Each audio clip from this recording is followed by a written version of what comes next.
Islamic Way Official.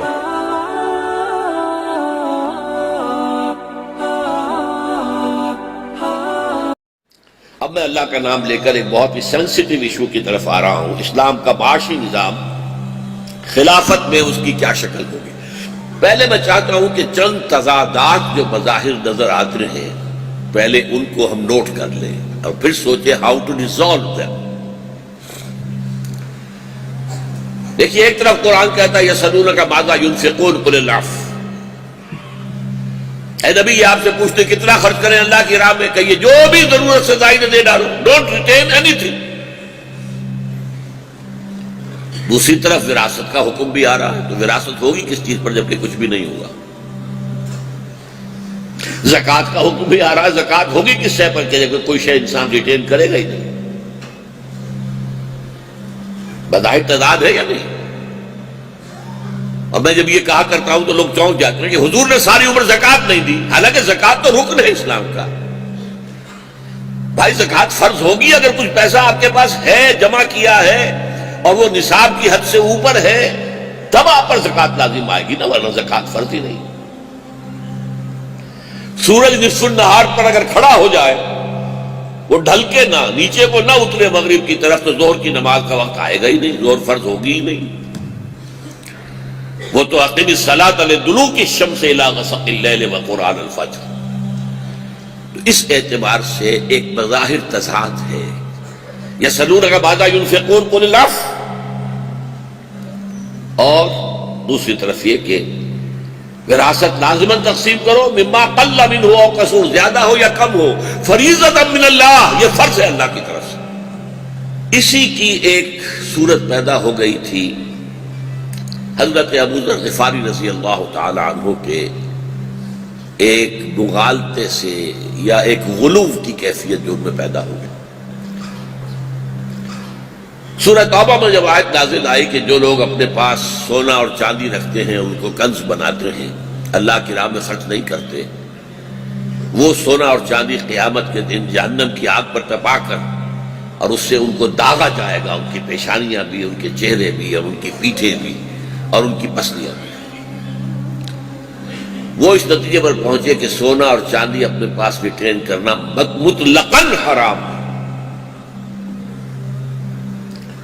جبکہ جو بھی اجماع تھا جس بات پر وہ یہ ہے کہ آپ اس میں سے زکوٰۃ دے دیں تو باقی مال آپ کا ہے، باقی مزید آپ خرچ کرنا چاہیے، آپ کی مرضی ہے. If you want to retain, you can retain it.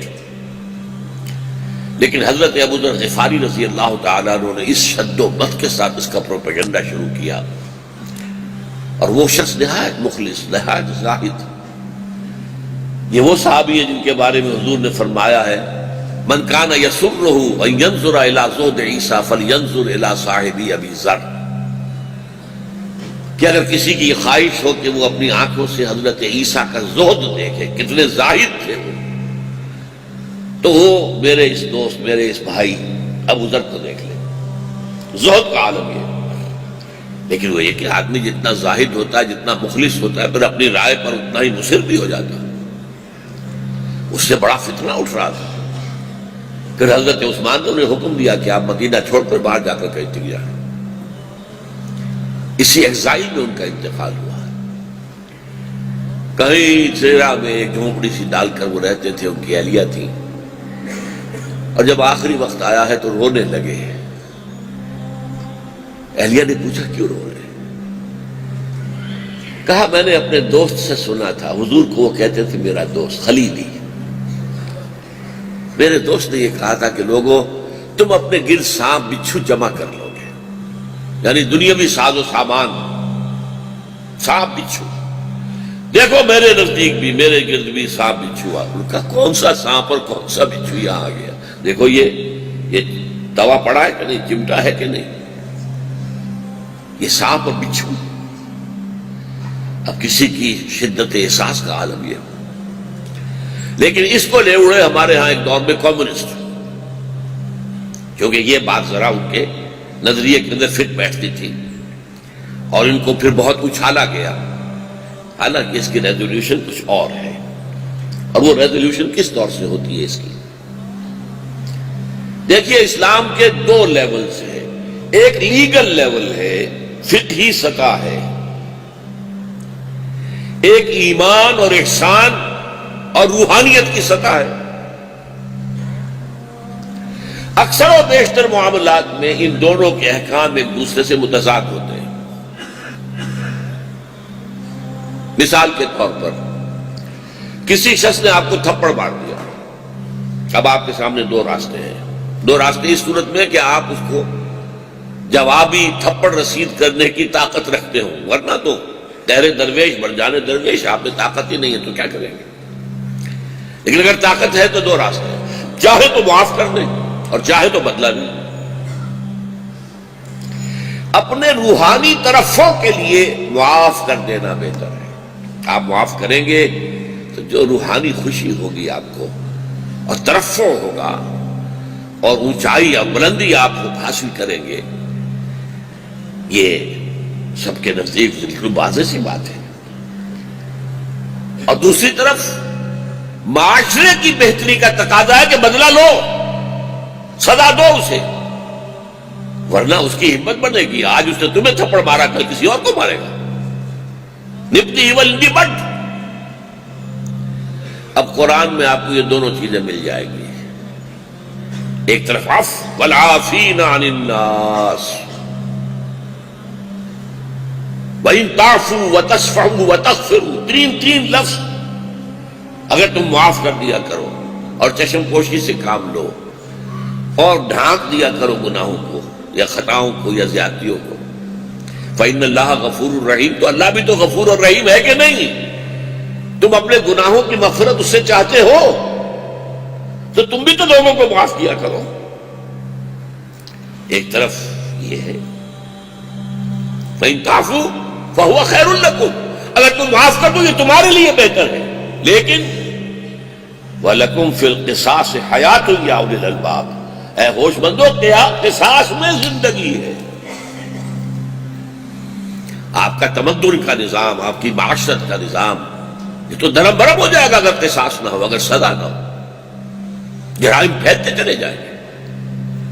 تو ایک ہے روحانی ترقی، اس کے لیے عفو، وَإِن تَعْفُوا فَهُوَ خَيْرٌ لَكُمْ، ایک ہے معاشرے کی ضرورت، اس کی مصلحت، وَلَكُمْ فِي الْقِصَاصِ حَيَاةٌ يَا أُولِي الْأَلْبَابِ۔ یہ ہے اصل میں کہ جس سے ریزالو ہوتا ہے کہ ایک قانونی سطح ہے، قانونی سطح پر یہ ہے آپ نے کچھ ریٹین کیا ہے اپنے پاس، وہ ایک خاص حد تک آ گیا، زکوٰۃ دے دیجئے، باقی آپ کا ہے، یو کین ریٹین اٹ، مزید آپ خرچ کرنا چاہیں اپنی مرضی سے خرچ کریں، لازم نہیں، یہ قانونی سطح ہے۔ یہ جو کچھ رہے گا تمہارے پاس، اس پر وراثت کے احکام کا بھی اطلاق ہو جائے گا۔ روحانی سطح کیا ہے؟ ڈونٹ ریٹین اینی تھنگ، سب کچھ اللہ کے ہاں جمع کراؤ۔ یہاں کیوں جمع کرتے ہو؟ کس قدر پیارا جملہ ہے حضرت عیسیٰ کا سرمن آف دی ماؤنٹ میں، پہاڑی کا واز، دیکھو اپنا مال زمین پہ جمع نہ کرو جہاں کیڑا بھی خراب کرتا ہے، چوری بھی ہوتی ہے، ڈاکہ بھی پڑتا ہے۔ اپنا مال آسمان پر جمع کرو جہاں نہ کیڑا خراب کرے، نہ چوری ہو سکے، نہ ڈاکے کا اندیشہ ہو۔ اور میں تم سے سچ کہتا ہوں، جہاں تمہارا مال ہوگا وہی تمہارا دل بھی ہوگا۔ یہاں جمع کرو گے دل اٹکا رہے گا، یہاں زبردستی ہی فرشتے کھینچیں گے آپ کی جان، آپ جانے کو تیار نہیں ہوں گے یہاں سے۔ دل تو یہاں لگا ہوا ہے، مال یہاں ہے، اور اگر مال وہاں جمع کیا ہے تو آپ موت کے فرشتے کو خوش آمدید کہیں گے۔ یہ تمہید ہے اس بات کی کہ اسلام کے معاشی نظام دو ہے۔ جب تک اس بنیادی نقطے کو آپ نہیں سمجھ لیں گے، اسلام کا معاشی نظام قطعاً سمجھ میں نہیں آئے۔ ایمان کی سطح پر احسان یہ ایمان سے بلند منزل ہے احسان۔ آپ نے پڑھا ہوگا حضرت جبرائیل جب آئے تھے حدیث جبریل میں، اخبرنی عن الاسلام، اخبرنی عن الایمان، اخبرنی عن الاحسان، بلند ترین منزل ہے۔ اور عام فہم میں روحانی تقاضا کیا ہے، اس لیول پر اسلام کا نظام معاشی 4 فنڈامنٹل کارڈینل پرنسپل پر مبنی ہے۔ negation of all human ownership. کوئی شخص کسی شے کا مالک نہیں. للہ ما فی السماوات و ما فی الارض، جو کچھ ہے اللہ کا ہے، آسمانوں میں جو ہے زمین میں ہے. تمہارے پاس امانت ہے، جو کچھ ہے اللہ کا. ملکیت کی نفی، قطعاً ملکیت نہیں تمہاری. پہلی بات، ملکیت نہ انفرادی رہی نہ قومی رہی. نیشنلائزیشن کا بھی چکر ختم. وہ تو اللہ کا کی ملکیت ہے، ہماری تو ہے ہی نہیں، نہ قومی سطح پر نہ انفرادی سطح. نمبر 2، جو کچھ تم کماتے ہو، محنت کرتے ہو، چاہے وہ کھیت میں ہے، کارخانے میں ہے، دکان پر ہے، کلینک میں بیٹھ کر کر رہے ہیں، کوئی اپنی لا چیمبر میں بیٹھے ہوئے کر رہے ہیں، جو کچھ کر رہے ہو، واٹ ایور یو گیٹ، اسے آپ اپنی کمائی نہ سمجھیے گا، یہ اللہ کا فضل ہے. کسب کا لفظ قرآن مجید میں آتا ہے نیکی اور بدی کا کمانا. نیکی کمائی ہے، یہ کمائی ہے. بدی کمائی ہے، یہ بھی کمائی ہے. لہا ما کسبت وعلیہا ما اکتسبت. کسب کسے کہتے ہیں؟ صرف ایک جگہ کسب دنیا کی کمائی کے لیے بھی آیا ہے، سورہ بقرہ میں. لیکن قرآن میں اصل میں کسب کیا ہے؟ وہ تو نیکی یا بدی. اور جو کچھ تمہیں مل رہا ہے، چاہے ساری محنت تم نے کی ہے، ہل تم نے چلایا ہے، بیج تم نے ڈالا ہے، سیراب تم نے کیا کھیت کو، پھر فصل کاٹی تم نے، لیکن جو کچھ ملے اسے فضل سمجھو. فضل کسے کہتے ہیں؟ جو شے بلا استحقاق ملے. آپ اگر کسی شخص کو اپنے ہاں ڈیلی ویجز پر رکھتے ہیں، 100 روپے اس کی ویج آپ کی مقرر ہوئی ہے، دن بھر آپ دیکھتے رہے ہیں اسے، اس نے بہت محنت سے کام کیا، یہ اس کا خیال نہیں کرتا تھا کہ کوئی سپروائزر دیکھ رہا ہو تو کام کرے ورنہ پھر ڈھیلا پڑ جائے. نہیں، وہ اپنی commitment, out of his own commitment وہ کام کرتا رہا ہے. تو شام کو آپ اسے 100 روپے دے کر، یہ تو اجرت ہے، اجر ہے، اور بھائی 10 روپے اور لے لو، یہ فضل ہے.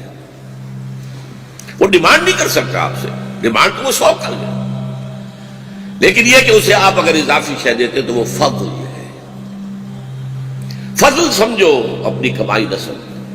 جب کوئی شخص اپنی کمائی سمجھتا ہے یہ قانونیت ہے، اوتیتہ علی علم عندی، یہ دولت میں نے اپنے علم اور فضل اور اپنی صلاحیت و ذہانت سے کمائی ہے،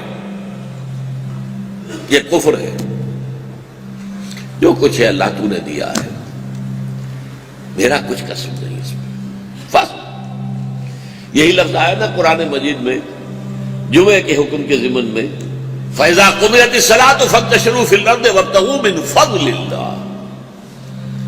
جب نماز ادا ہو جائے اب تم زمین میں منتشر ہو سکتے ہو اور جا کے اللہ کا فضل تلاش کرو. تلاش کرنا ہے فضل، آپ کو کوئی شے کریٹ نہیں کرنی ہے.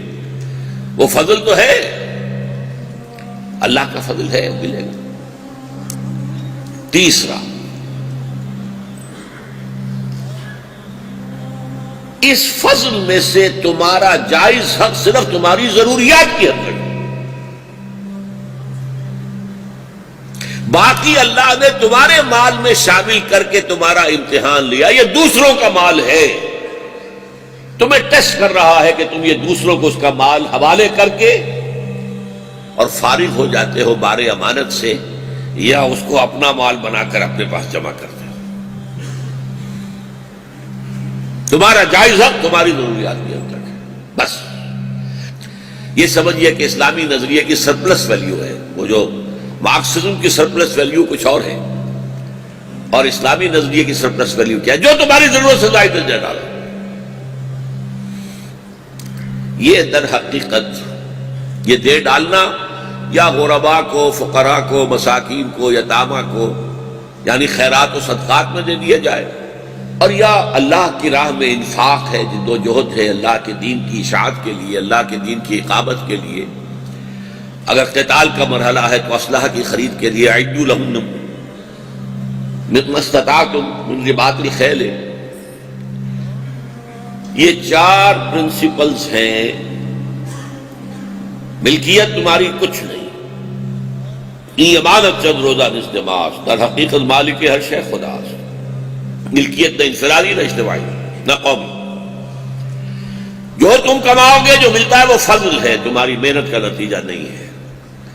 اگر برعکس سوچو گے تو قانونیت کی طرف جاؤ گے، اور جو کچھ مل گیا اس میں تمہارا جائزہ تمہاری ضروریات ہے. اب یہ ضرور ہے کہ ضروریات آدمی کم سے کم کرتا جائے یا ضروریات بڑی زیادہ رکھے. یہ چونکہ والنٹری معاملہ ہے، یہ روحانیت کا تقاضا ہے، یہ کوئی قانون کا تقاضا نہیں ہے. باقی سارا دے ڈالو. 4 cardinal principles of the Islam، اور مکمل نظام ہے یہ. اور آپ کو معلوم ہے حضور صلی اللہ علیہ وسلم نے اس سطح پر زندگی گزاری ہے، اصحاب صفہ نے اس سطح پر زندگی گزاری ہے. اس کے علاوہ فقراء صحابہ، وہ چاہے حضرت ابو ذر غفاری ہو یا اور بہت سے صحابہ تھے، فقراء صحابہ کچھ نہیں رکھتے تھے، اور اس کے بعد اس سطح پر زندگی صوفیاء کرام نے گزاری. اور ان کی دعوت جو پھیلی ہے دلوں میں اتری، اس کی وجہ یہ تھی. یہ ہے پہلا نظام اسلام کا. اور اس کے بارے میں ایک بات نوٹ کر لیجئے، اسلامی معاشرے میں جب تک یہ لوگ اس قسم کے لوگ ہوں گے، مائنورٹی، بہت کم لوگ ہوں گے، یہ عام لوگوں کے لیے نہیں ہے. جو روحانی سطح سے وہاں تک پہنچ گئے ہوں، جو احسان کے لیول تک پہنچ گئے ہوں، جن کا ایمان اس گہرائی تک پہنچ گیا، ان کے لیے تو یہ معاملہ. لیکن یہ معاملہ پیس میکر بن جاتا ہے سوسائٹی کے اندر، مورلز کا، ویلیوز کا. ایک درویش بیٹھا ہوا ہے اور وہ اس لیول پر زندگی گزار رہا ہے. روٹی بھی کھا رہا ہے تو تھوڑے سے گرم پانی کے اندر نمک ڈال کے روٹی، سوکھی روٹی جو ہے نرم کر کے کھا رہا ہے. جو عزت اس شخص کی ہوگی اس معاشرے کے اندر، وہ کسی اور کی ہوگی. یہ دلوں پر حکومت کرے گا. جو دلوں کو فتح کر دے وہی فاتح زمانہ. حضرت نظام الدین اولیاء رحمۃ اللہ علیہ کے زمانے میں 6 بادشاہ تخت دہلی پر بیٹھے، کسی کو اپنے ہاں حاضر ہونے کی اجازت نہیں دی. اس کے دربار میں جانا تو بہت دور کی بات ہے. ایک نے کہا میں تو آ جاؤں گا، آپ نہیں روک سکتے، آپ کا دروازہ کھلا ہوا ہے. دوسرے لوگ آ کے میں بھی آ جاؤں. فرمایا فقیر نے اپنے گھر کے 2 دروازے رکھے ہیں، اگر بادشاہ ایک دروازے سے آئے گا، فقیر دوسرے سے نکل جائے گا. اب بتائیے ان کی کیا عظمت لوگوں کے دلوں میں ہوگی. پانی پت کے ایک بہت بڑے صوفی کو نواب امیر محمد خان ٹونک کئی گاؤں کا ایک وثیقہ بھیج دیتے ہیں کہ یہ گاؤں ہم نے آپ کی خانقاہ کے لیے وقف کر دیے، تاکہ آپ کی خانقاہ کے اندر جو لوگ آئیں ٹھہریں ان کے لیے کھانے پینے کا بندوبست ہو جائے. وہ جو وثیقہ آیا تھا اسی کی پشت پر شعر لکھ دیا فارسی کا، ما آبرو فقرو قناعت نہ باختیم، بابیر خان بگوئے کہ روزی مقدر است، ہم اپنے فقر اور درویشی کی عزت بیچنے کو تیار نہیں. جاؤ کہہ دو میر خان سے، امیر خان والی ٹونک، کہہ دو کہ ہماری روزی مقدر ہے اللہ کی طرف سے، ہمیں کسی جاگیر کی ضرورت نہیں. یہ لوگ معاشرے کے اندر اخلاق کے ایک ایسے مینار بن جاتے ہیں کہ جس سے لوگوں کے اندر پھر وہ تڑپ پیدا ہوتی ہے. عزت دولت کی نہیں ہے، عزت اس کی ہے. آج ہمارے ہاں کیا ہے، فساد کا سب سے بڑا سبب کیا ہے؟ معلوم ہے کہ یہ اسمگلر ہے، دولت اس کی اسمگلنگ کی ہے، یہ ہیروئن کا ہے، اور یہ ہیروئن پھر بھی عزت اسی کی ہوگی. اس کا مکان دیکھ کر، کوٹھی دیکھ کر، محل دیکھ کر ایک دفعہ جو ہے دل تھوڑا سا تو مرعوب ہو ہی جائے گا. اس سے ہے معاشرے کے اندر پستی سے پستی، پستی سے پستی. تو یہ جو نظام ہے اس کو میں کہہ رہا ہوں highest and purest form of voluntary socialism. Voluntary ہے، اس میں جبر نہیں ہے۔ جس شخص کو آخرت کا اتنا یقین ہو گیا ہے کہ وہ سمجھتا ہے اصل زندگی وہ ہے، تو وہی کے لیے بھیج دو نا، یہاں کائے کو رکھنا ہے؟ اس کے بینک میں ڈپازٹ کرو، یہاں کام کر رہے ہو؟ ڈپازٹ کیا اور کل تمہاری روانگی ہو گئی، وہ تو پیچھے والے کیا کریں گے، کچھ چھرے اڑائیں گے یا کیا کریں گے، یا بینک اکاؤنٹ جو ہے وہ اگر کوئی اور آپریٹ کرنے کی پوزیشن میں نہیں ہے تو وہ بینکوں کی کمائی ہو گئی، چھٹی ہوئی، ختم ہوئی۔ کیا کیا تم نے؟ اچھا، اب میں پہلے یہ چاہتا ہوں، بلکہ مجھے پہلے یہ کہنا تھا کہ معاشی نظام کے ضمن میں ہمیں سب سے پہلے جو دو معاشی نظام جن سے ہم واقف ہیں ان کا ایک کمپیریزن کر لینا چاہیے۔ اگرچہ اب کمیونزم مر گیا، لیکن میرے نزدیک وہ مرا نہیں ہے، دوبارہ ابھرے گا اور بڑی شدت سے ابھرے گا۔ وہ ایک رد عمل تھا سرمایہ داری کے خلاف، اب سرمایہ داری جو ہے ننگا ناچ رہی ہے، گلوبل ہو رہی ہے، گلوبلائزیشن۔ تو یہ ہو نہیں سکتا کہ ریئیکشن پیدا نہ ہو۔ جو کچھ ہوا ہے سیاٹل میں، اور جو کچھ ہوا ہے ڈیووس میں، اور جو کچھ ہوا ہے واشنگٹن میں، اور جو کچھ ہوا ہے لیٹن امریکہ کے ایک مقام پر، یہ سارا ریئیکشن جو ہو رہا ہے، یہ ننگی سرمایہ داری، یہ گلوبل سرمایہ داری، یہ ملٹی نیشنلز، ان کی حکومت،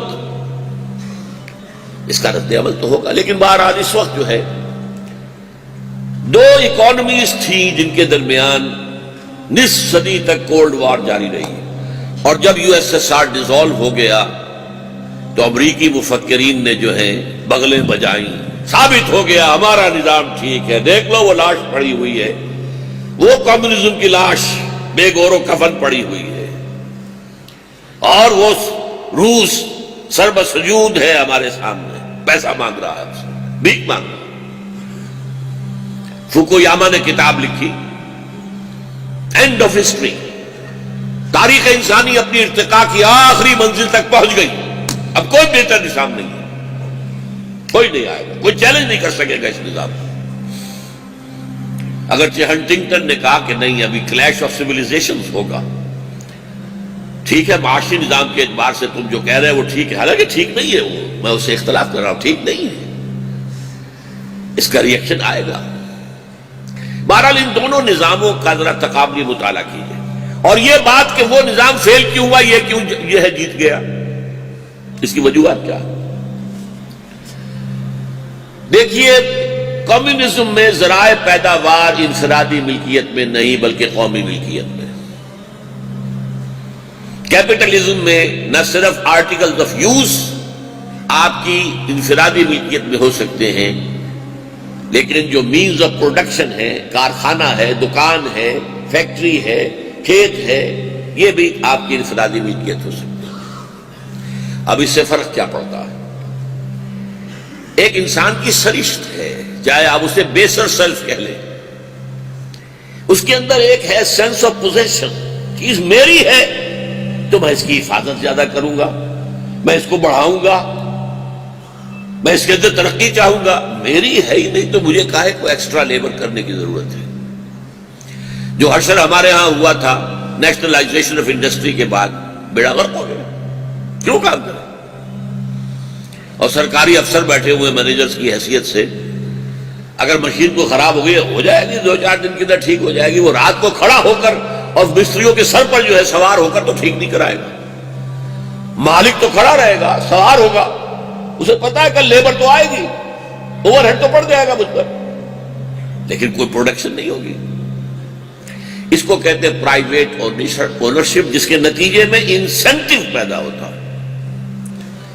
وہاں محنت کا مادہ کم ہوتا چلا گیا اور یہاں کیپٹلزم میں محنت کا مادہ بڑھتا چلا گیا، ارن مور ورک مور۔ نتیجہ کیا ہوا؟ وہاں پیداوار کم ہو گئی، یہاں پیداوار بڑھ گئی۔ امریکہ کا ویٹ گروئنگ ایریا جو ہے وہ بہت کم تھا روس کے مقابلے میں، پھر بھی امریکہ ایکسپورٹ کرتا تھا ویٹ اور رشیا امپورٹ کرتا تھا۔ کیوں زیادہ محنت کریں؟ انہیں تو ویج ملنی ہے نا، اور وہاں جو کھیت کا مالک ہے، فارم ہے، اس کا ویسٹڈ انٹرسٹ ہے، اس کے اندر وہ اس کی جو ایک نفسیاتی جو ایک طلب ہے حیوانی لیول کی، میری شے، میری دولت، اس کو پورا کا پورا جو ہے اسے غذا مل رہی ہے۔ اچھا وہاں مقابلہ ختم، یہاں مقابلہ رہے گا، کمپٹیشن رہے گی۔ جب مقابلہ نہیں ہے تو چیزوں کا لیول، چیزوں کی کوالٹی نہیں بڑھے گی، پروڈکشن بھی کم اور کوالٹی بھی نہیں امپروو نہیں ہوگی۔ جہاں مقابلہ ہے پروڈکشن زیادہ ہوگی اور اس کے ساتھ ہی کوالٹی، میں بہتر سے بہتر بناؤں تاکہ میرا مال بکے۔ یہ ظاہر بات ہے کہ وہ جو انسینٹیو ہے ورک کا، اس کا یہ منطقی نتیجہ لازم نکلے گا۔ پھر وہاں تو ہے بیوروکریسی، بس فلاں جگہ پر تمہیں لگا دیا گیا ہے، اس میں ملازمت ہے، سروس کرو، اچھا کام کر رہے ہو تب بھی، نہیں کر رہے ہو تب بھی تمہاری سیلری مل جائے گی۔ ادھر کیا ہے؟ ہائر اینڈ فائر، جس کو چاہے رکھے، اگر مناسب کام نہیں کر رہا تو کوئی نوٹس بھی نہیں دینا، شام کو کہہ دیں گے جناب آپ کل سے تکلیف نہ کیجیے گا، یہ چیک لے جائیے اپنا۔ Hire and fire. اسی طریقے سے جسے آپ کہتے ہیں market forces, demand and supply, no controls, وہاں کنٹرول ہے، یہاں کوئی کنٹرول نہیں۔ اگر کسی کموڈٹی کی ڈیمانڈ گھٹ گئی ہے، سپلائی زیادہ ہے، قیمت گرے گی، اور اگر کسی کموڈٹی کی سپلائی کم ہو گئی ہے، ڈیمانڈ زیادہ، قیمت بڑھ جائے گی۔ لیٹ اٹ بی سو۔ یہ نیگیٹو پوائنٹس تھے کمیونزم کے اور پازیٹو پوائنٹس تھے کیپٹلزم کے۔ البتہ ایک پوائنٹ وہ ہے جو پازیٹو تھا کمیونزم میں اور جو نیگیٹو ہے کیپٹلزم۔ وہاں ہیو اور ہیو ناٹس کے درمیان اتنا فرق نہیں ہے۔ میکسیمم جو رشیا کے اندر عام سپاہی اور جرنیل، ان کی تنخواہوں میں 1:30 اس سے زیادہ ریشو نہیں تھی، اور یہاں یہ ہے کہ ایک طرف دولت کے انبار ہیں، دولت مندوں کو پتہ نہیں ہے دولت ہماری کتنی ہے، 40 بلین کا ایک چیک لکھ کر دے سکتا ہے آدمی، لے جاؤ۔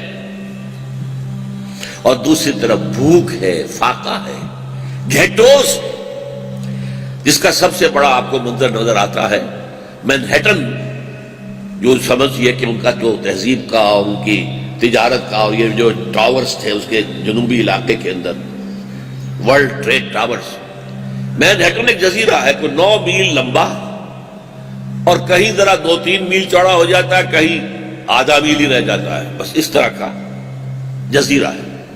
اس کے جنوبی علاقے میں دنیا بھر کی دولت جمع ہے، تمام بینک وہاں ہیں، وہی تھے وہ ٹریڈ سینٹر بھی۔ اور شمالی میں چلے جائیے، گھیٹوز ہے، وہاں پہ وہ جو افرو امریکنز کہلاتے ہیں، وہ سب ہیومن لیول پر زندگی گزار رہے ہیں، حیوانی سطح پر زندگی گزار رہے ہیں۔ دیکھ لیجئے، آپ کو سائملٹینیس کنٹراسٹ نظر آ جائے۔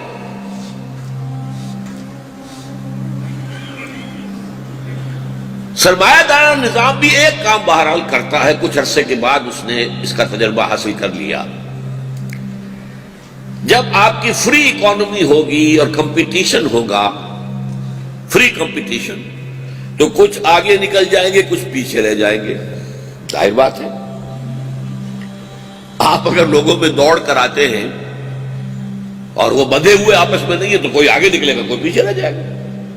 اگر آپ چاہیں کہ دوڑیں بھی اور کوئی آگے پیچھے کا فرق نہ ہو تو پھر رستے سے باندھ دیں انہیں۔ پھر ایک فری اکانومی میں تو ہوگا۔ اس کا نتیجہ کیا نکلتا ہے کہ کچھ اتنے ہیو ناٹس رہ جاتے ہیں پیچھے، جو اب ان کے لیے پوٹینشیل خطرہ ہے۔ یہ خلیج جو ہے ہیوز اور ہیو ناٹس کے درمیان، یہ بھوکے بھیڑیے کہیں ہمارا پیٹ نہ پھاڑے، ہم پر حملہ آور نہ ہو جائے، یہ کھڑے نہ ہو جائیں، بغاوت نہ کر دیں، لہذا کچھ نہ کچھ سبسسٹنس لیول ان کو دو۔ اس کو کہتے ہیں انٹرنل مینجمنٹ آف کیپٹلزم، کیونکہ لازمی نتیجہ ہے کچھ پیچھے رہ جائیں گے کچھ آگے، تو کوئی فیڈ بیک ہونا چاہیے۔ سیکیورٹی، سوشل سیکیورٹی، جس میں ٹاپ پر اسکینڈینیوین کنٹریز ہیں، اس سے ذرا نیچے آئیے تو برطانیہ ہے، بہت اونچا لیول ہے وہاں بھی ویلفیئر کا یا سوشل سیکیورٹی کا. سب سے کم جو ہے وہ بھی امریکہ میں ہے. لیکن امریکہ میں بھی یہ ہے, آپ جا کے کہہ دیجئے میرے پاس جاب نہیں ہے اور میرے پاس مکان بھی نہیں ہے, آپ کا وظیفہ بھی مقرر ہو جائے گا, ایک چابی بھی دے دی جائے گی, جاؤ.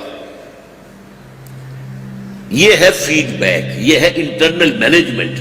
کیونکہ کیپٹلزم میں لازماً یہ ہوگا کہ کچھ بھوکے رہ جائیں گے, کچھ بہت زیادہ والے ہوں گے. تو بہت زیادہ والے جو ہیں اپنی سیلف پروٹیکشن کے لیے یہ کچھ نہ کچھ خیرات کا کھاتا جو ہے کھلا رکھیں گے. اسے کہتے ہیں انٹرنلی مینیجڈ کیپٹلزم. اب آپ آئیے, میں نے آپ کو بتا دیا کہ روحانی سطح پر اسلام کا نظام کمیونزم کے مشابہ ہے. کوئی ملکیت نہیں, ملکیت اللہ کی. جو کچھ تم نے کمایا فضل ہے, فضل میں تمہارا حصہ تمہاری ضرورت ہے, باقی دے ڈالو, اللہ کے بینک میں جمع کراؤ. لیکن اب سنیے, ایٹ دی لیگل لیول, فقہی سطح پر, قانونی سطح پر اسلام کا معاشی نظام ایک کنٹرولڈ, الفاظ نوٹ کرتے ہیں, controlled and internally managed capitalism ہے. کیپٹلزم ہے. کیا مطلب؟ You can own. قانونی سطح پر تو اونرشپ ہے. اگر اونرشپ نہ ہو تو وراثت کا آئے گی؟ اونرشپ تو ہے قانونی سطح پر. وہ سطح اور ہے, روحانی سطح اور ہے, اس کو تو اس وقت بھول جائیے. اب آئیے زمین پر, آن دی گراؤنڈ, تو پرائیویٹ اونرشپ بھی ہے, پرسنل اونرشپ. پرسنل انسینٹیو ہے, زیادہ کام کریں گے, زیادہ کریں گے, زیادہ کمائیں گے, ہمارا ہوگا. پھر اس کے اندر ہائر اینڈ فائر ہے, آپ جب چاہیں رکھیے کسی کو. آجر اور مستاجر یہ رشتہ جو ہے آزاد ہے. پھر اس میں ڈیمانڈ سپلائی, مارکیٹ فورسز کی کھلی کوئی اجازت ہے. کوئی کنٹرولز نہ کرو. کنٹرول سے کیا ہوتا ہے؟ بلیک کا معاملہ پیدا ہو جاتا ہے, کوئی فائدہ نہیں. ٹھیک ہے, اگر کوئی کموڈیٹی کم ہو گئی, whosoever can afford, he should go and purchase. نہیں کر سکتے تو نہیں, گھر بیٹھو.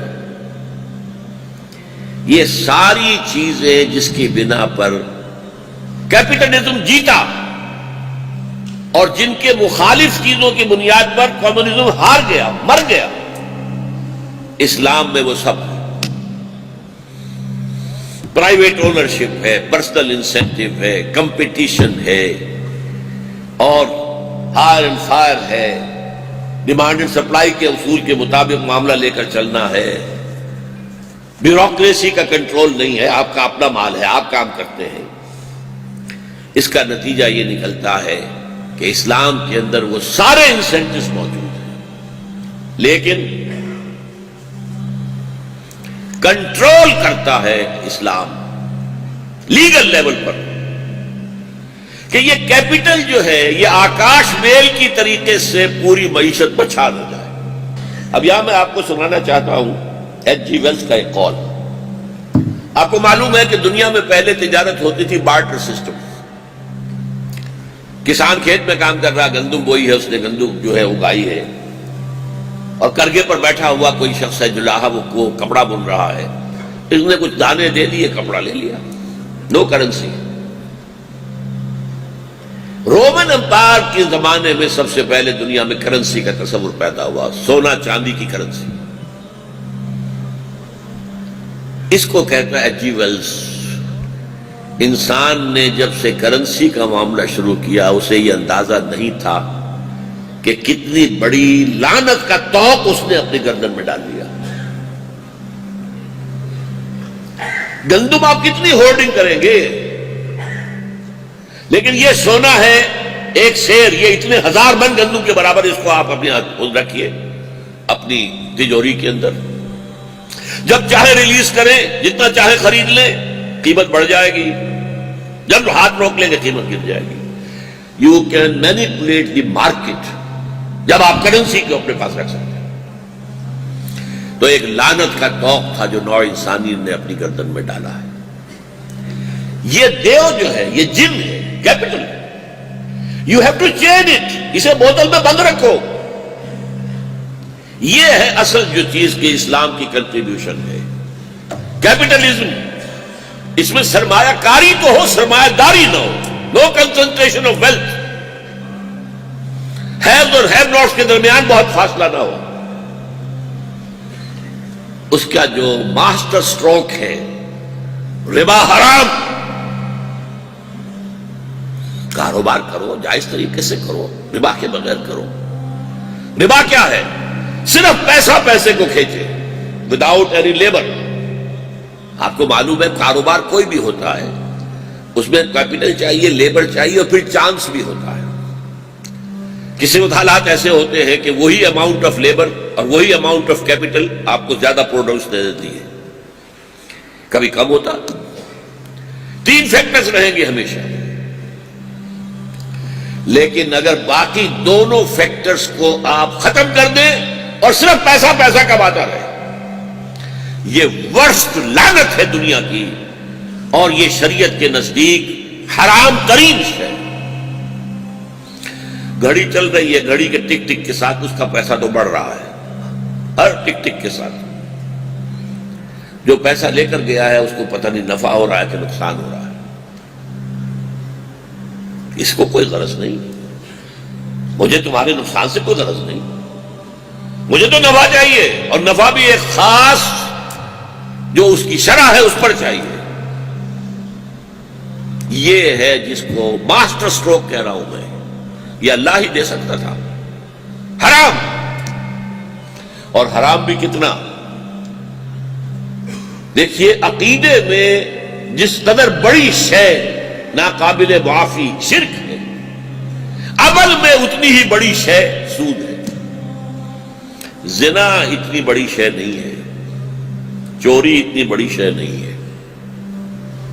سود جس پر اللہ اور اس کے رسول کی طرف سے اعلان جنگ ہے، کسی اور گناہ پر، کسی اور جرم پر یہ آیا ہے؟ یہ تو قرآن میں فَاذَنُوا بِحَرْبٍ مِّنَ اللَّهِ وَرَسُولِهِ. کان کھول کر سن لو، الٹیمیٹم ہے تمہارے خلاف اللہ اور اس کے رسول کا. اور حدیث میں آیا ہے الربا 70 حوبا یا جزءا. سود کے گناہ کے 70 حصے ہیں یا جز ہیں، جن میں کچھ بڑے ہیں کچھ چھوٹے ہیں. ان 70 میں سب سے چھوٹا ایسروہا، 70 میں سب سے چھوٹا اس کے مساوی ہے ان ينكح الرجل امه، کہ کوئی شخص اپنی ماں کے ساتھ بدکاری کرے. اب ریشو پروپورشن اب بنا لیجیے. آپ کے نزدیک زنا کتنی بہت بڑی بری شے ہے، پھر زنا نہیں، ماں کے ساتھ زنا. اور پھر یہ سب سے چھوٹا حصہ ہے 70 میں سے. This is the master stroke of Islamic economics. ربا حرام. محنت کرو، پیسہ بھی ہو تمہارا، جدوجہد کرو، اکیلے کرو، مل کر کرو، شراکت کر لو. نفع نقصان تمہاری ذمہ داری ہے، بانٹو آپس میں. نفع بھی بانٹو، نقصان بھی بانٹ لو، بیئر کرو. اس میں آپ مل کر کام کریں، شراکت کریں، اکیلے کریں. یہ سب تو یوں. اصول کیا ہے؟ مجرد پیسہ پیسے کو کھینچ رہا ہو، پیسہ پیسے کو کھینچتا ہے. یہ جو آپ کا محاورہ ہے، جس نے سود پر رقم دینی ہے وہ کوئی محنت اب نہیں کر رہا، اس میں کسی چانس کو وہ لینے کو تیار نہیں ہے. مجھے تو فکس ریٹ پر نفع دیتے رہو. اسی طریقے سے جوا، محض چانس پر جیتنا، کوئی محنت نہیں اس میں. چانس، داؤ لگایا، پاؤ 12 ہو گئے، اور داؤ لگایا سب گیا. چانس. اس کو خمر اور میسر کو ساتھ لائیں. جس طرح شراب انسان کو شل کر دیتی ہے، پھر اس کے اندر محنت کا جذبہ نہیں رہتا. جوا شل کر دیتا ہے، محنت کیسے کرے؟ داؤ لگاؤ. چاہے اس میں مفلس ہو، تلاش ہو کر کپڑے تک بھی اپنے اتروا کے آدمی چلا جائے. ان دونوں چیزوں کو حرام